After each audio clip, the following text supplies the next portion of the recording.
bloco desse trimestre, onde nós vamos estudar sobre os dramas familiares. Nós estamos estudando o tema Vencendo as Aflições da Vida. Muitas são as aflições de justo, mas o Senhor o livra de todas. Nas lições 2 e 3 nós estudamos sobre os dramas biológicos ou existenciais, a doença e a morte. Depois, terminamos semana passada, nas lições 4, 5 e 6, nós estudamos sobre as aflições da vida em sociedade, os dramas sociais, a violência, a exclusão social e a fome, que foi o tema da semana passada. Nestas duas próximas lições, lições 7 e 8, nós vamos estudar sobre os dramas familiares, as aflições da vida em família. Hoje estudando sobre a divisão espiritual no lar, e qualquer dúvida aqui, o ministrador, que vai ser o nosso professor Humberto, tem aí uma experiência viva. Nenê, ele é cercado de testemunha de Jeová por todos os lados, não é? Então ele tem uma divisão espiritual na casa dele. E semana que vem nós vamos falar sobre a rebeldia dos filhos, que é outro tema também que abrange a questão dos dramas familiares. E já que o nosso assunto é família, vamos então ouvir um louvor da família. Vamos ver se toca hoje, por favor. Não, já começou, já começou, volta. Vamos fazer direitinho. Tem que começar do começo. Do começo. Glória a Deus.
Que o ciúme não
Eu saudar os nossos irmãos aqui no estudo do Belenzinho e os amigos do Portal Escola Dominical, os irmãos e as irmãs também, com a paz do Senhor. Amém. É um hino muito bonito, né, que nós acabamos de ouvir. E como o pastor falou, nós chegamos aí em mais um bloco deste trimestre. O bloco onde nós falaremos sobre os dramas familiares. Nas lições anteriores estudamos sobre os dramas da vida em sociedade. Mas agora nós vemos que estes dramas, essas aflições acontecem no seio da família. Talvez, irmãos, se nós sofremos alguma perseguição no trabalho, alguma oposição no trabalho, às vezes é fácil, né? Muda de trabalho e a coisa, como o pastor disse, menos difícil, né? Muda de trabalho, a coisa está resolvida, né?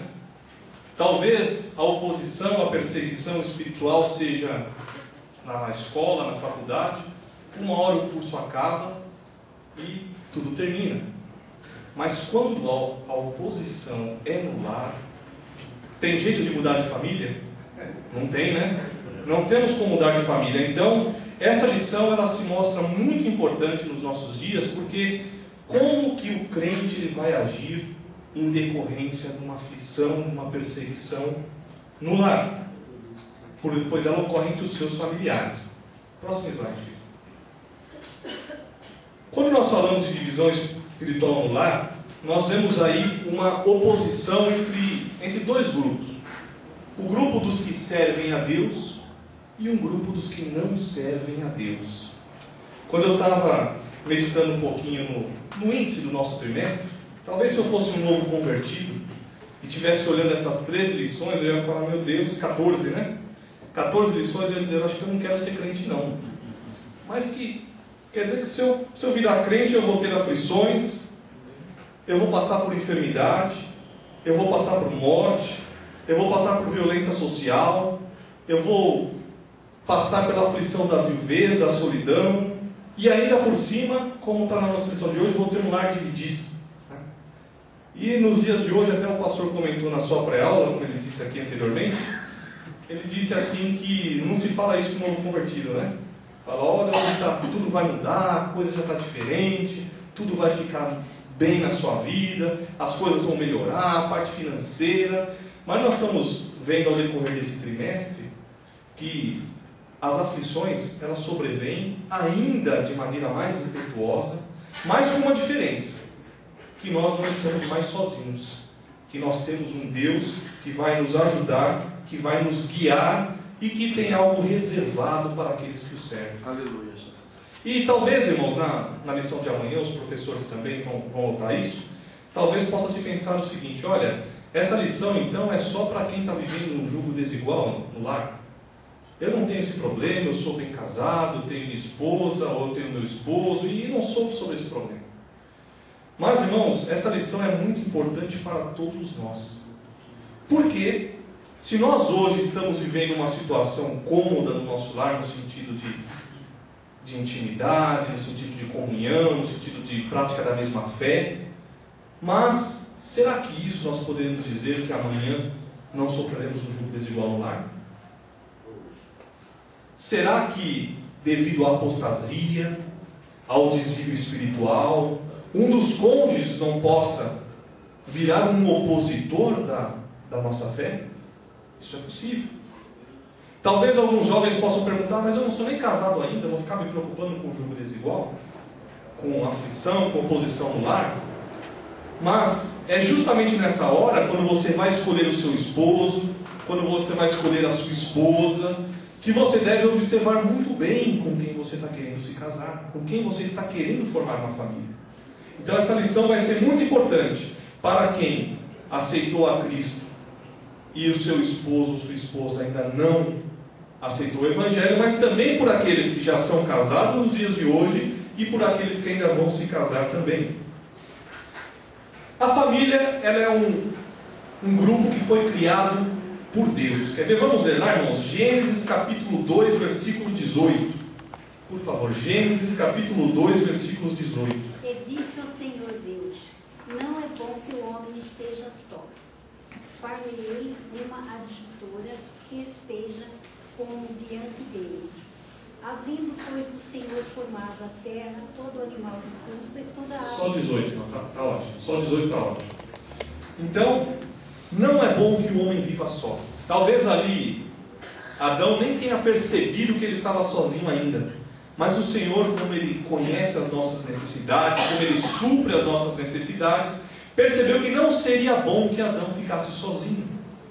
Então Deus institui ali a primeira família, criando uma auxiliadora para Adão.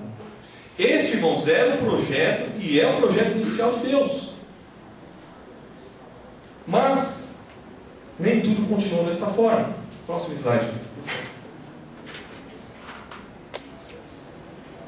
Quando Deus criou essa família, Ele também estabeleceu algumas regras. Ele estabeleceu o modo como esta família deveria viver e deveria servir. E estas regras, irmãos, a gente vê o homem procurar em muitos lugares, né? Eu tenho um amigo de trabalho, um colega de trabalho, que ele se casou recentemente e um novo método de casamento agora existe o contrato, né? Então, você, quer dizer, os cônjuges, o marido e a esposa, estabelecem as regras daquela união.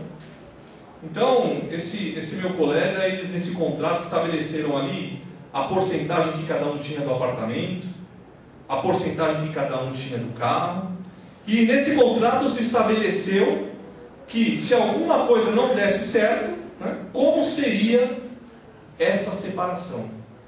Olhem só a situação que nós estamos vivendo em nossos dias. Então aquela união não estava sendo feita, e não foi feita segundo os moldes de Deus. E isso nós vemos essa mudança ocorrer em muitos sentidos. Primeiro nós vemos no governo. Os irmãos têm estado a par, aqui no nosso país inclusive, das leis que tramitam no Congresso, não é verdade? O casamento onde não é homem e mulher, mas é homem e homem, mulher e mulher. Não é verdade? Então, o governo ele tem também influenciado nestas regras que Deus criou. Também nós vemos as religiões fazendo isso, inclusive evangélicas, mudando aquilo que Deus preparou para a família instaurada por Deus. Então, nós temos hoje denominações até mesmo evangélicas que aceitam o homossexualismo, que aceitam facilmente o divórcio. E também nós vemos a sociedade. A própria sociedade onde nós vivemos, ela tem aceitado essas mudanças e tem criado também outras mudanças. Então aquilo que Deus criou, que era homem e mulher juntos, formando aquela família, a sociedade já não quer mais isso. Ele não quer mais esse compromisso. Não, mas espera aí, a coisa não é bem assim, eu vou ficar amarrado. Não é isso que nós ouvimos hoje? Eu vou ficar preso? Não. A gente já vai ali, se ajunta, e se alguma coisa não der certo, separa e começa uma outra união. Então nós vemos essas influências da sociedade.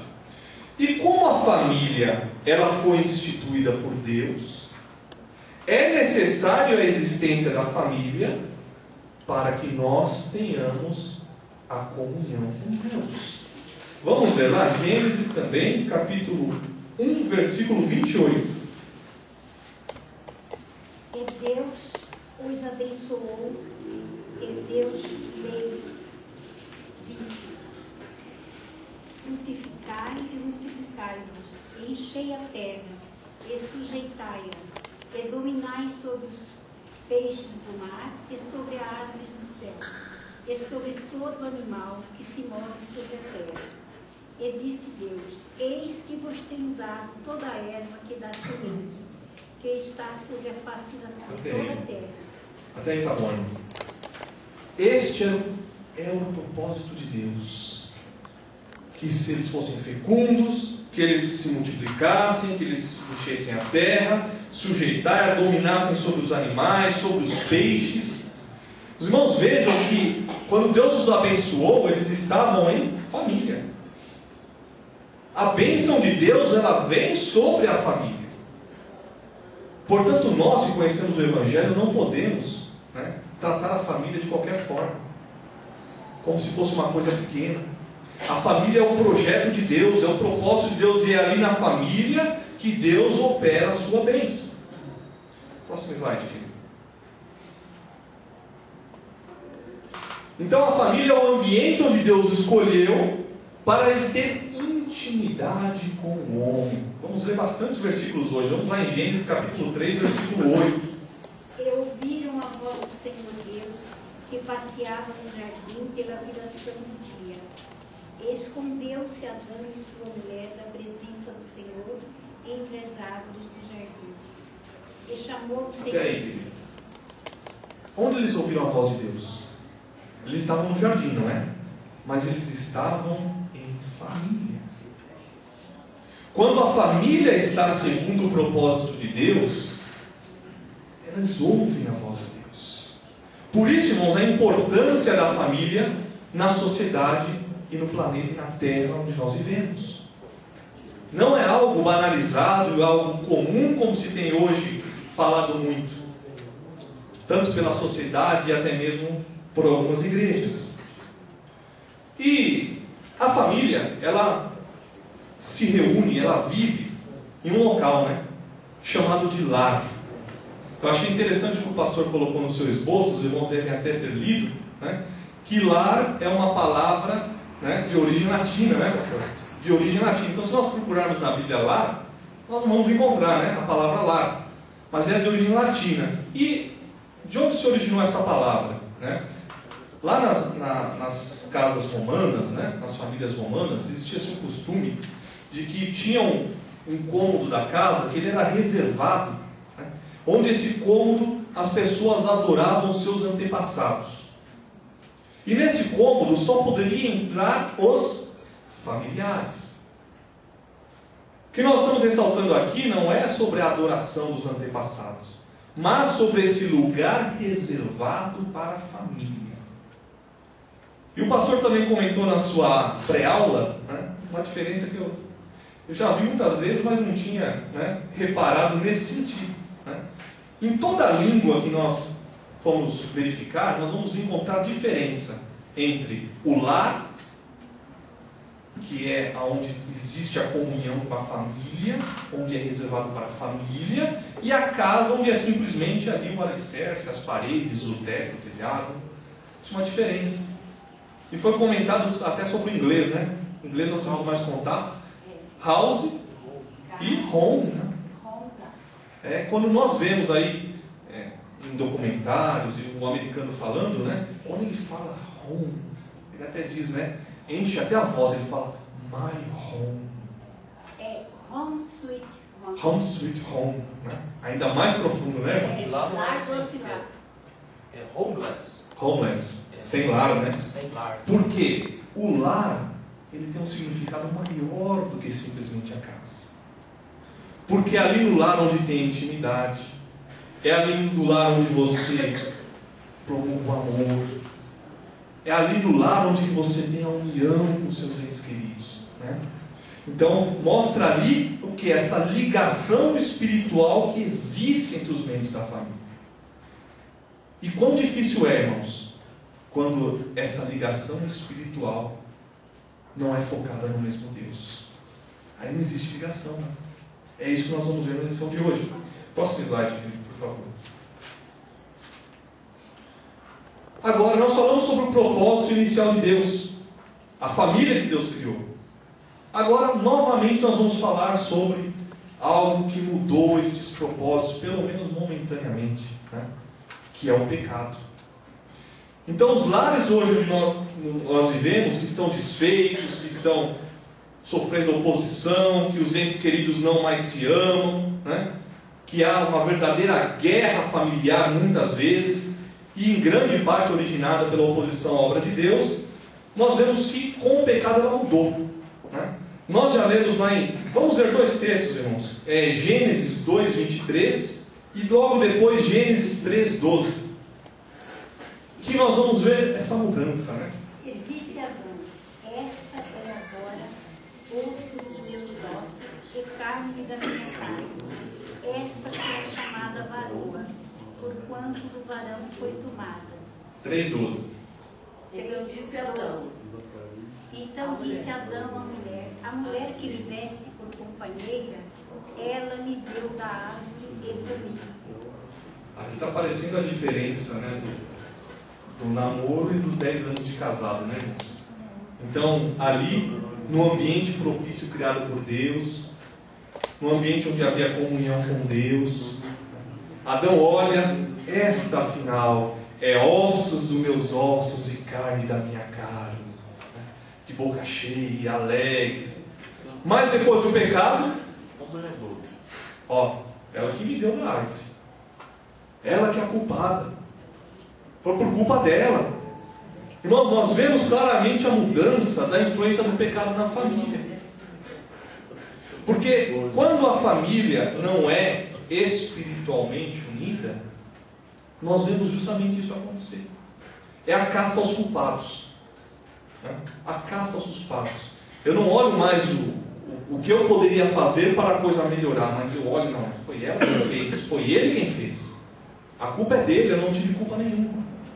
Mas para os crentes, para os cristãos, se nós lermos de Gênesis a Apocalipse, fala sobre como o homem olhar para si mesmo, ver as suas transgressões, não é verdade? E se converter delas para ter comunhão com Deus. E na vida familiar também é assim. Adão e Eva ali no princípio, eles não tinham, devido a não ter o pecado, eles não tinham o costume de olhar para a falha da outra. Mas ele olhava porque ela tinha de bom. Mas em nossos dias de um lar dividido, não se olha para o que tem de bom, se olha somente para o que tem de mal. E aí vem a dificuldade da operação de Deus. Então o pecado ele veio para quê? Não deveria ter vindo, né? Mas o pecado trouxe para a vida do homem e família não só a falta de comunhão, mas trouxe também o quê? O conflito entre os familiares. Isso fica claro lá em 1 João capítulo 3, versículo 12. Vamos ler? Não como Caim, que era do maligno, e matou seu irmão.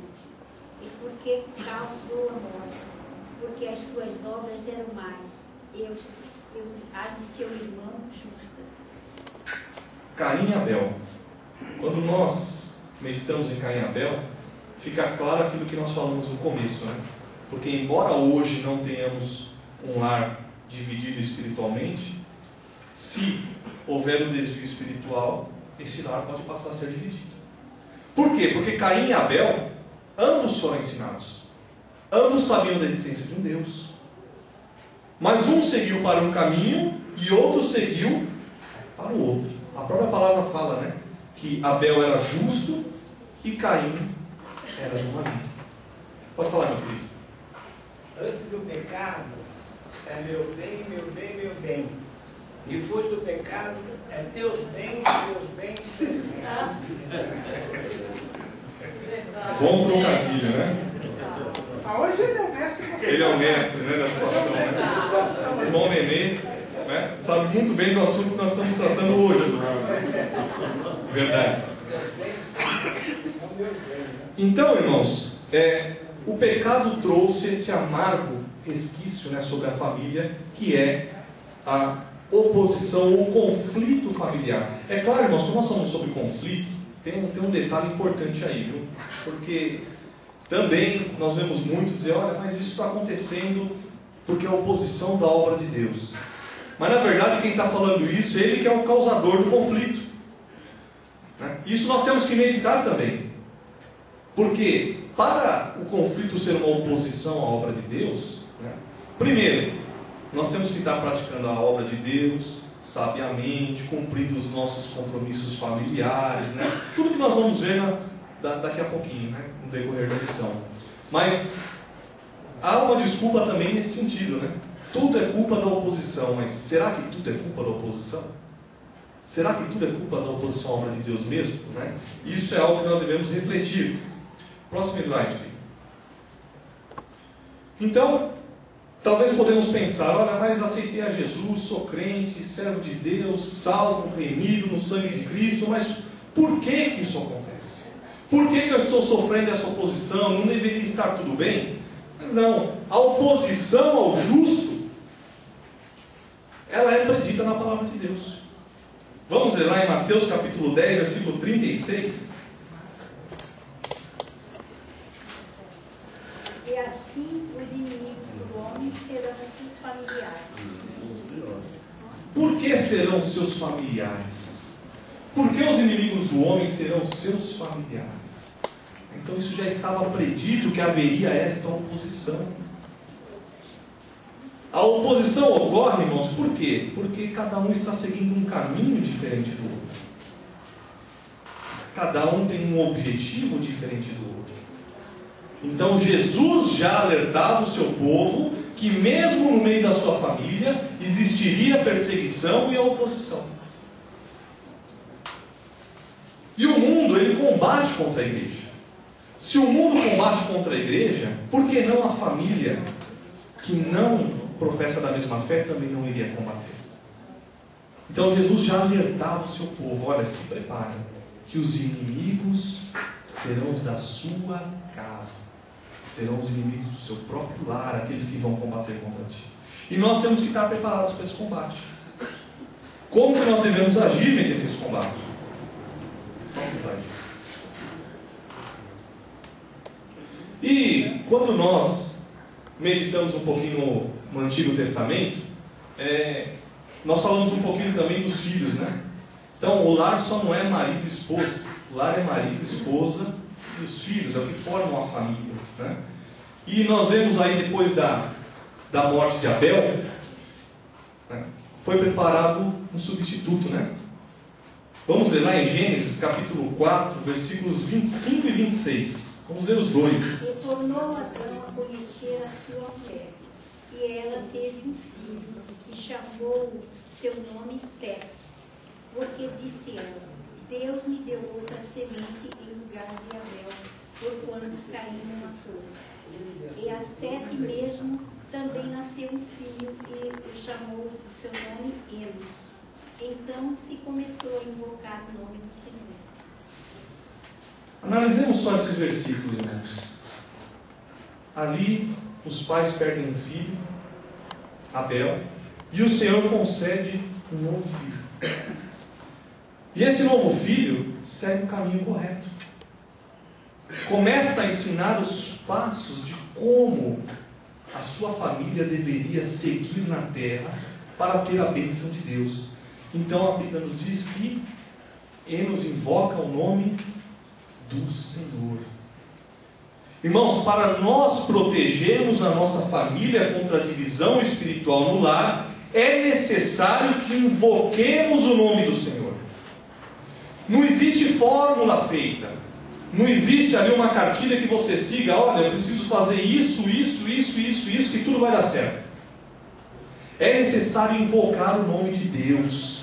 É Deus que pode dar o caminho, é Deus que pode livrar das ciladas do inimigo, é Deus que pode nos orientar e nos ajudar. E ali nós já vemos em 7 invocando o nome do Senhor. E um ponto importante que eu já tinha comentado com os irmãos é que para nós evitarmos a divisão espiritual no lar, temos que evitar também o jugo desigual. Algo tão difícil que está nos nossos dias, não é? Às vezes, se os irmãos aconselharam um jovem e falam: olha, cuidado, não se casa, busca alguém da casa de Deus, né? Busca alguém que professa sua fé. Dificilmente os jovens hoje em dia aceitam esse tipo de conselho. Mas vamos ler lá em 2 Coríntios capítulo 6, versículo 14. Não vos prendais a um jugo desigual com os infiéis. Porque que sociedade tem a justiça com a injustiça? E que comunhão tem a luz com as trevas? Não tem como. O jugo desigual, ele já é como assumir esta oposição.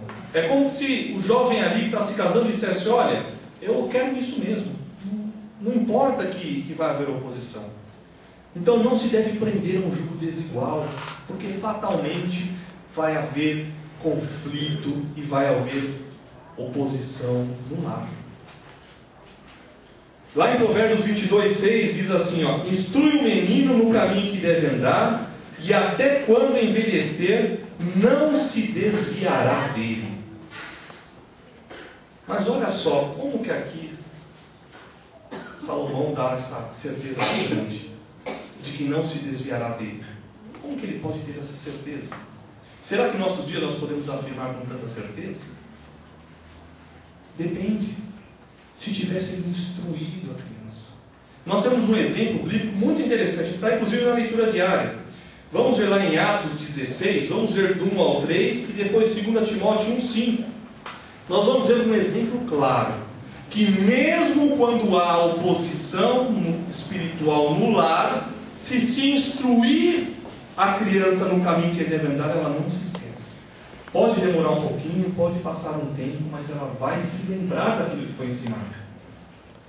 Atos 16? Do 1 ao 3. E chegou a Derbe e Listra, e eis que estava ali um certo discípulo por nome Timóteo, filho de uma judia que era crente, mas de pai grego, do qual davam bom testemunho os irmãos que estavam em Listra e em Icônio. Paulo quis que este fosse com ele, e tomando-o, o circuncidou, por causa dos judeus que estavam naqueles lugares, porque todos sabiam que seu pai era grego. 2 Timóteo 1:5. Trazendo à memória a fé não fingida que em ti há, a qual habitou primeiro em tua avó Loide e em tua mãe Eunice, e estou certo de que também habita em ti.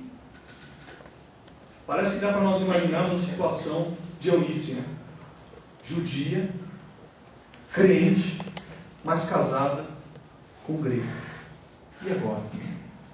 Se nós lembrarmos da mitologia grega, os gregos, eles adoravam vários deuses, não é verdade? E tinham o seu relacionamento com a mulher, né, de uma maneira tão terrível que a mulher não tinha condição de opinião nenhuma. Então nós podemos imaginar um pouquinho como essa mãe poderia educar o seu filho no Evangelho dentro de um lar como esse, dentro de um lar dividido, ali ensinando a criança no caminho que ela deve andar. E interessante que o próprio Paulo diz que era uma fé não fingida. Olha só. Por que uma fé não fingida, irmãos? Porque, olha, nós aqui nos encontramos todo sábado, a partir das 7 horas, não é verdade? E até umas 9h20 mais ou menos, nos apartamos e vamos cada um para os nossos lares. Talvez aqui eu dê um sorriso para o irmão, um sorriso para a irmã dá um outro sorriso para o irmão, cumprimenta, né? Todos alegres, porque ficamos aqui por 2 horas e pouquinho. Mas quando chegamos nos nossos lares, né, a nossa alegria tem que continuar. A nossa cordialidade, o nosso bom trato, tudo tem que continuar. Então, os familiares aqui de Timóteo tinham uma fé não fingida. Porque a fé no lar é interessante que as crianças, irmãos, eu sempre falo que a criança é igual uma esponja, né? Ela absorve tudo. Pode os pais não falarem nada, mas só de a criança perceber o ambiente, ela já sabe quando tem alguma coisa errada. E ela absorve isso. Às vezes, irmãos, é muito mais fácil enganar um adulto do que enganar uma criança. Então nós vemos aqui que a fé não fingida é importante para que a edificação do lar. Então nós vimos aqui uma mulher prudente, uma mulher que edificava o seu lar. E nós vemos onde foi parar isso, né? Timóteo. Que homem Timóteo, não é? O próprio apóstolo Paulo chamava de meu filho.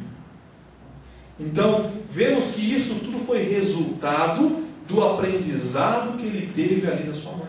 E desde a eternidade, né? 2 Timóteo 3:15 diz assim, aliás, eu vou ler o 14 e o 15. Tu, porém, permanece naquilo que aprendeste, e de que foste inteirado, sabendo de quem o tens aprendido, e que desde a tua meninice sabes as sagradas letras, que podem fazer-te sábio para a salvação pela fé que há em Cristo Jesus. Olha só. Então não está tudo perdido. Mesmo em um lar dividido, é possível ensinar os filhos no caminho que eles devem andar.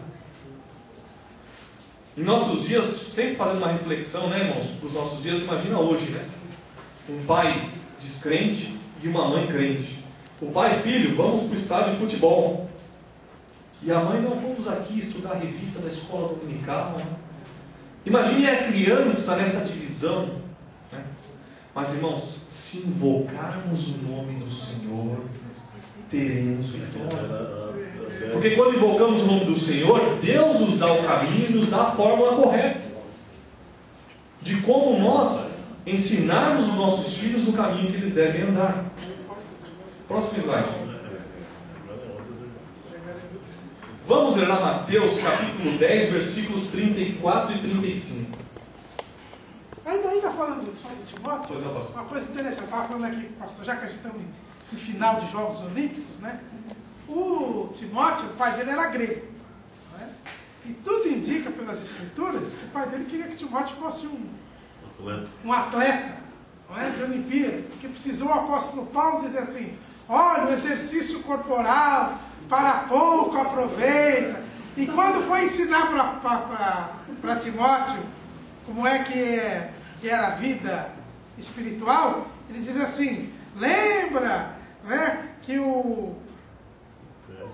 é preciso ganhar coroa, né, que só todos correm. Então, quer dizer, o Timóteo, ele tinha essa formação, o pai dele puxava assim, queria que ele ganhasse uma medalha de ouro. Ele teve lá na medalha, na coroa, né? Então, mas é para os irmãos verem que não foi fácil para a mãe de Timóteo ensinar uma outra mentalidade, uma outra concepção. Mateus 10, 34 e 35. não cuideis que vim trazer a espada à terra. Não vim trazer a paz, mas a espada. Porque eu vim por uma disenção, pôr em disenção o homem contra seu pai, e a filha contra sua mãe, e a nora contra sua sogra. Esse versículo não é muito lido, né? Aos domingos, então, eu acho difícil, né? Nunca lido, né? Como Jesus, o príncipe da paz, como Jesus, aquele que veio trazer a paz com Deus, pode dizer que ele veio trazer a espada. Não é verdade? Irmãos, a gente sempre comenta aqui na escola dominical que, olha, se tudo está indo bem, toma cuidado, né? Eu aprendi com o pastor. Toma cuidado que alguma coisa está errada. Jesus disse que ele veio trazer a espada e não a paz, mas colocar filho contra a mãe, né? Por quê?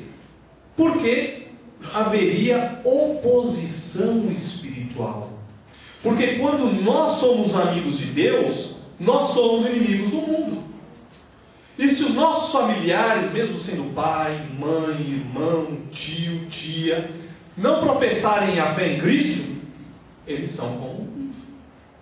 Agora o que acontece em nossos dias, irmãos, é o seguinte: existe o famoso, né, aquela ajeitadinha, né? Jeitinho brasileiro. Jeitinho brasileiro, contornar a situação. Então, como é que eu faço para contornar a situação? Eu preciso estar bem com todo mundo, né?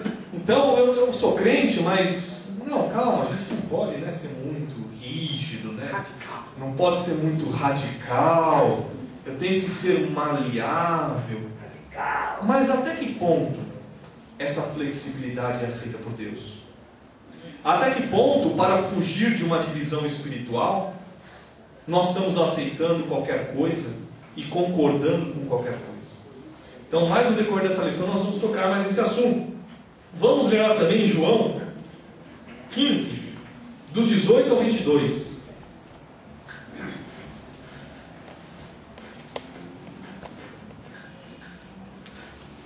A fé em Jesus, como está dizendo o slide, leva-nos a termos problemas e conflitos com os nossos familiares. Eles serão os nossos primeiros inimigos. Porque quem está mais próximo, né? Pode ler. Se o mundo vos aborrece, sabei que primeiro do que a vós me aborreceu a mim. Se vós fosseis do mundo, o mundo amaria o que era seu. Mas porque não sois do mundo, antes eu vos escolhi do mundo. Por isso é que o mundo vos aborrece. Lembrai-vos da palavra que vos disse: não é o servo maior que o seu senhor. Se a mim me perseguiram, também vos perseguirão a vós. Se guardaram a minha palavra, também guardarão a vós. Mas tudo isto vos farão por causa do meu nome, porque não conhecem aquele que me enviou. Até aí tá bom, irmão. Até aí tá bom. Jesus disse que se perseguiram a mim, Filho de Deus, quanto mais a vós. Então a perseguição, a oposição espiritual no lar, ela é uma consequência da aceitação do Evangelho de Cristo. Nós temos que ter muito isso em mente, irmãos. Por quê? Porque às vezes pode acontecer, principalmente do novo convertido, e ele faz uma comparação, né? Ele fala, poxa, antes de eu aceitar Jesus, eu tinha os meus probleminhas ali, mas né, a coisa estava indo melhor. Mas agora eu aceitei esse Jesus e a coisa piorou de vez. Lá em casa ninguém me suporta, lá em casa estão começando a falar mal de mim, né? Até mesmo meu pai, minha mãe se oporem contra mim. Mas é importante que isso é uma consequência da aceitação do Evangelho. Amém. Como aborreceram a Jesus, também aborrecerão a nós. Porque eles não concordam com a maneira que vivemos. Eles não concordam com a maneira que pensamos. Eles não concordam com a fé que nós temos. Eles não concordam até, irmãos, com a paz que nós demonstramos. Nós vemos um mundo em que até mesmo a paz incomoda. Certo dia eu estava conversando também com um amigo de trabalho, e lá no trabalho, vira e mexe, a gente tem que sentar para conversar, porque ele é um rapaz que muito emotivo por um certo lado, né? Então ele sempre acaba guardando as coisas, né? E fica ali bronqueado e tal, mas eu procuro sempre conversar com ele. Ele disse para mim, olha, Humberto, olha, eu fico com o pé atrás com você. Eu disse, mas rapaz, por que você fica com o pé atrás comigo? Minha esposa está até rindo, porque ela já sabe quem é já. Por que você fica com o pé atrás comigo? Porque não é possível, você não acha ruim de nada, tudo tá bom, tá sempre sorrindo, você está escondendo alguma coisa. Eu disse, rapaz, eu não estou escondendo nada. Eu sou alegre. Sou alegre porque eu vou me irritar com o quê? Olha, o homem nasce, aprendi isso na escola, nasce, cresce, se reproduz e morre, não é? Seres vivos, não foi isso que a nossa professora ensinou? Então, a vida do homem nessa terra é muito passageira, mas nós esperamos algo. Eu sou feliz porque eu tenho uma outra esperança. Eu não preciso correr aqui, né, para no trabalho passar à frente de um e de outro para poder ganhar uma promoção, porque eu sei que minha vida não acaba lá. Talvez você esteja pensando que sua vida tem um fim, mas eu não penso que minha vida tem um fim. Então, irmãos, é isso que nós estamos vivendo nos nossos dias. Até mesmo nós transpassarmos a paz traz a oposição na vida do servo de Deus. Mas o que nós estamos aprendendo nesta lição é que nós não podemos mudar de direção. Mesmo que essa oposição aumente, a perseguição aumente, nós devemos continuar no caminho que Deus preparou, inclusive no meio familiar. Pode falar, meu Deus. Inclusive, quando você demonstra amor, a pessoa pensa que você é gay, né? Como aconteceu com o esposo ontem. É verdade. Ela está comentando esse assunto porque esse amigo ele vai viajar, né? E eu liguei para ele e falei, olha, vai em paz, vai com Deus, né? Vai, se diverte lá e nós estaremos aqui aguardando ansiosos a sua volta. Ele olhou para mim e falou, rapaz, você é homem mesmo? Falei, com certeza, eu simplesmente estou aguardando a sua volta. Então, nós temos uma inversão de valores. Os valores, irmãos, olha só, quando nós vemos a influência do Evangelho na sociedade, a influência do Evangelho ela teve um ápice, nós estamos vendo um declínio. Nós estamos vendo aí os governos querendo tirar a Bíblia, né? Antes você ia perante o juiz, você colocava a mão na sua Bíblia, ainda acontece isso, né? E jurava, né? Acredito que ainda acontece, irmão. Já se tirou? Já foi. Difícil, né? Se colocava a mão sobre a Bíblia. Então nós vemos, por que é o final dos tempos? Porque nós vemos a influência do Evangelho inclusive na vida familiar, se declinar. Os valores que estão entrando na família são diferentes. Próximo slide, querido, por favor. Professor, Pois não, querido? Claro. como é que você entende aquela passagem que Paulo diz para o centurião assim: creres, o Senhor Jesus Cristo será salvo tu e a tua casa? Porque quando ele crê, o irmão fez uma pergunta muito boa. Irmão, quando a gente, sempre quando nós ouvimos na palavra de Deus a palavra crer, né? Então eu sempre lembro da criancinha, né, que está engatinhando ainda, né? A gente tem que ir lá e tampar todas as tomadas da casa. Por quê? Porque pela sua inocência ela vai lá e põe o dedinho, né? E toma um choque. Mas depois que ela toma o primeiro choque, dificilmente ela vai pôr o dedo ali de novo. Porque ela sabe que aquilo ali não faz bem. Por que eu estou dizendo isso? É um exemplo assim tão simples. Porque crer é ter fé. E quando você tem fé e crê verdadeiramente, você não crê só um pedaço. Você crê naquilo por completo.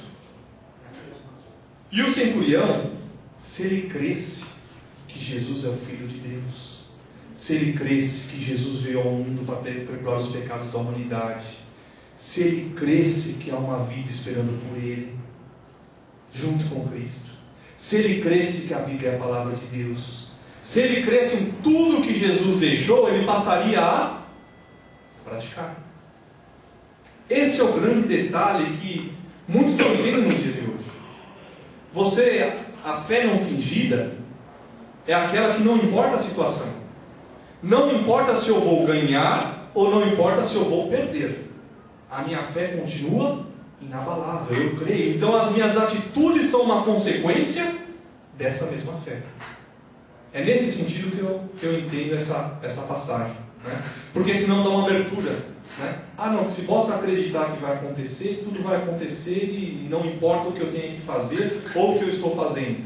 Não é bem assim que a palavra de Deus nos ensina. Sua casa, então, você não entende que é a família. Se ele crer que a família pode ser salva, se ele batalhar para que a família dele seja salva, o que a gente tem que também nessa noite, irmãos, termos entendimento, é que é o seguinte, nós vamos ver isso um pouquinho mais na frente, nós temos que lutar pela salvação da nossa família. Nós não devemos simplesmente falar, olha, a salvação individual e eles que se virem. Só que esse lutar pela salvação da família, nós vamos aprender que não é simplesmente com palavras, é muito mais com atitudes. Por isso que quem crê muda o seu parecer, muda a sua forma de agir. E quando nós trabalhamos com atitude, é nisso que essa palavra quer dizer. É no sentido completo. A maneira de se comportar também, né? A maneira de se comportar. Tem pessoas que se convertem por causa da pessoa, aquela que ele vê, da maneira que ele trata os vizinhos, da maneira que ele se comporta, aí ele fala, aquele homem, aquela mulher é diferente. Então, o comportamento daquilo, a família vê os filhos. Se você falou, se a família briga, discute, marido com mulher, os filhos não vão querer. Mas se a família vive em paz, o filho segue o exemplo do pai e da mãe. Se a minha mãe, meu pai é o exemplo. Então eu vou seguir o exemplo do meu pai, vejo meu pai, minha mãe, é meu espelho. É isso também, né? Exatamente, pastor. Claro, pastor. Quando a pergunta do carcereiro, porque antes disso ele quis se matar, ele não queria se suicidar.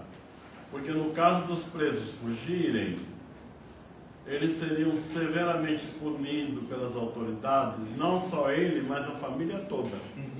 Então me parece que ele, o carcereiro, olhava para esse lado. Também estava com medo da família. De uma punição que ele e a família sofreriam. Então, mas a resposta do apóstolo ela é mais abrangente. Sim. Ela tanto abrange o lado material como o lado espiritual. Porque Deus, inclusive, Ele quer livrar da situação momentânea, mas quer trazer a salvação para todos. É uma salvação completa, não só das consequências. Em primeiro lugar, nenhum preso havia fugido. Então, fica tranquilo, estão todos aí. Porque você não é culpado pelo terremoto. Mas mesmo assim, como havia muita injustiça na época, ele temia uma punição.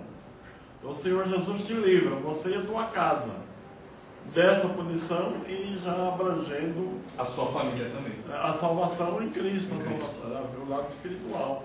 Exatamente. Professor, Pois não, querido. eu também já ouvi pregações dizendo sobre essa pergunta do irmão.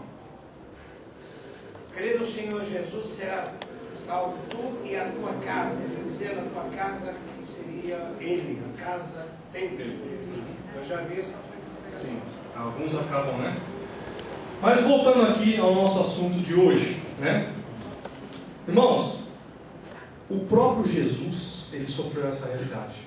Essa triste realidade, como o pastor colocou aqui. Quer ver? Vamos ver lá, João 7, do 3 ao 5. Nosso tempo já está passando. Depois, seus irmãos, sai daqui e vai para a Judeia, para que também os teus discípulos vejam as obras que fazes. Porque não há ninguém que procure ser conhecido que faça coisa alguma em oculto.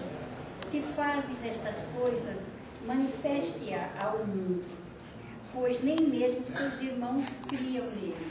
Nem mesmo os irmãos de Jesus criam nele. E ainda, eles se dirigiram a Jesus em um tom arrogante, né? Se é que você faz essas coisas, quem faz esse tipo de coisa não vai ficar fazendo em oculto, vai fazer para todo mundo ver, então vai lá fazer. Mas a palavra nos mostra que Jesus, ele não agiu da mesma forma, né? Jesus, ele não revidou aquela acusação, né? Na sua imensa sabedoria, né? Então, irmãos, nós podemos crer que se nós somos de Deus, né, nós não devemos nos preocupar. Não devemos nos preocupar, porque a própria família de Jesus foi contra ele. E é interessante que Jesus, ele não desistiu da sua família. Nós vamos ver daqui a pouco nos próximos slides o que aconteceu com a família de esses mesmos que até mesmo queriam prendê-lo. Nós não vamos ler, porque o tempo está um pouquinho exíguo, mas lá em Marcos 3, 21, do 38 ao 35, fala disso, né? Porque eles queriam até mesmo prendê-lo.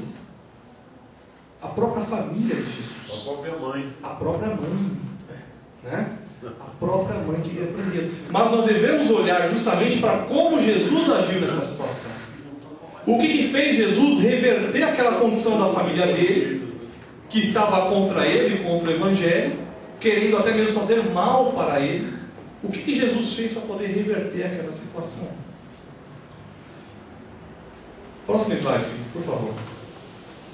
Agora, o que é a divisão espiritual para o servo de Deus? O que é? Irmãos, quando nós aceitamos o Evangelho, a nossa vida ela sofre uma transformação. A nossa postura é nova.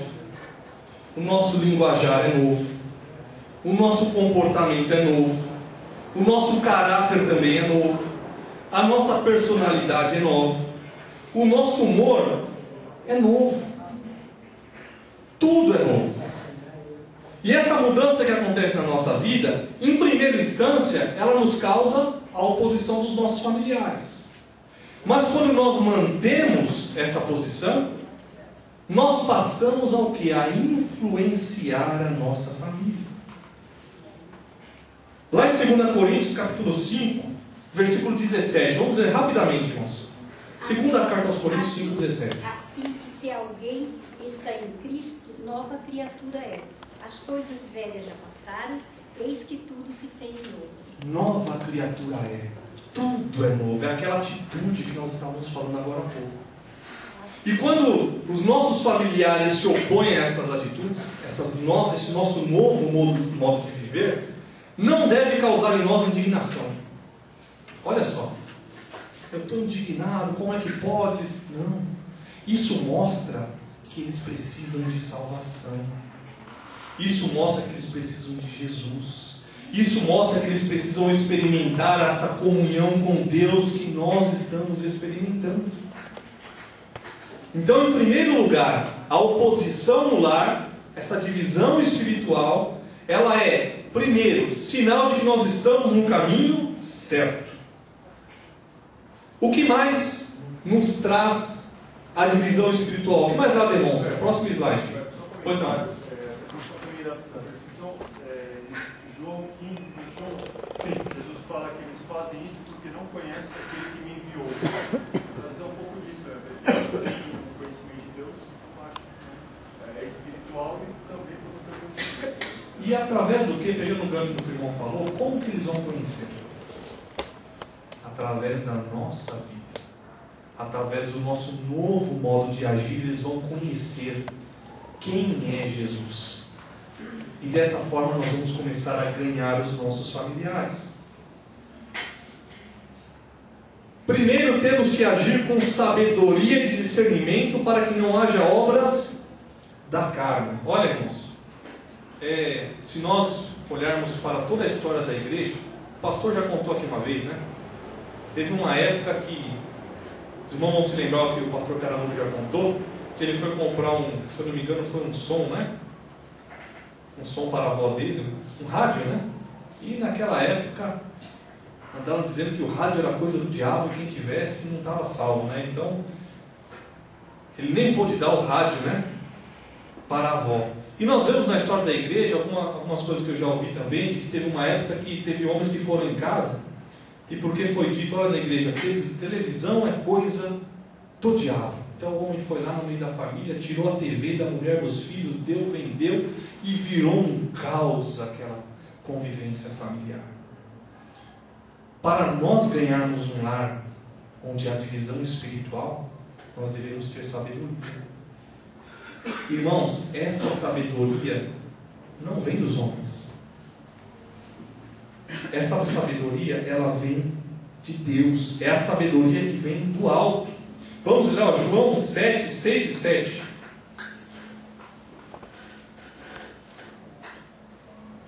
Disse-lhes, pois, Jesus: ainda não é chegado o meu tempo, mas o vosso tempo sempre está pronto.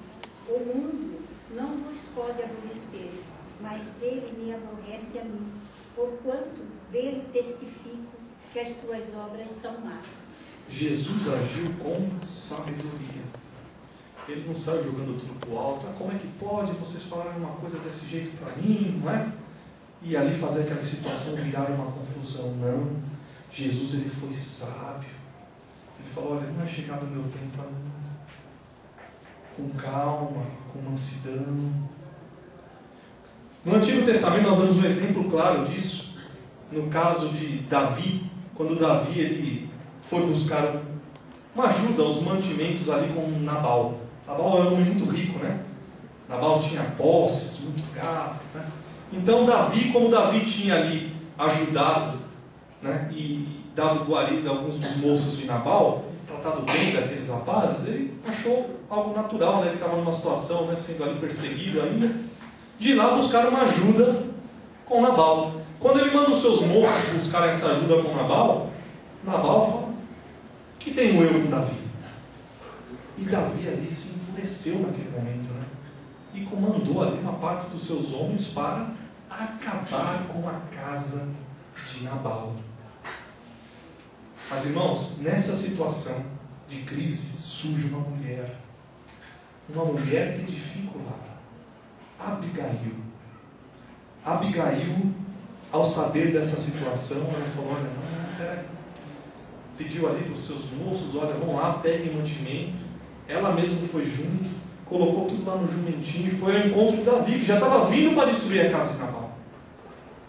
E quando ela encontra, vamos ler lá, rapidamente, 1 Samuel 25, vamos ler o 32 e o 33. Uma mulher sábia que edifica o lar. 1 Samuel 25, 32 e 33. Então Davi disse a Abigail, bendito o Senhor Deus de Israel, que hoje te enviou ao meu encontro. Bendito o teu conselho e bendita sejas tu, que hoje me impediste de derramar sangue e de vingar-me pela minha própria mão. Num lar dividido, temos que ser benditos. Temos que ter sabedoria de tomar a atitude certa, da maneira certa. Então Abigail já nos ensina aqui de como nós devemos agir com sabedoria, não com confusão, não também se abstendo de tomar uma atitude, mas buscando a orientação de Deus. No decorrer dessa história nós vemos que, né, Nabal não acaba nada bem para ele, né? E Abigail acaba se revelando uma das esposas de Davi. Mas nós vemos a atitude dela, a diferença que ela fez. Pastor Jorge. Ela em Roma era beberrão e ela não separou de Roma.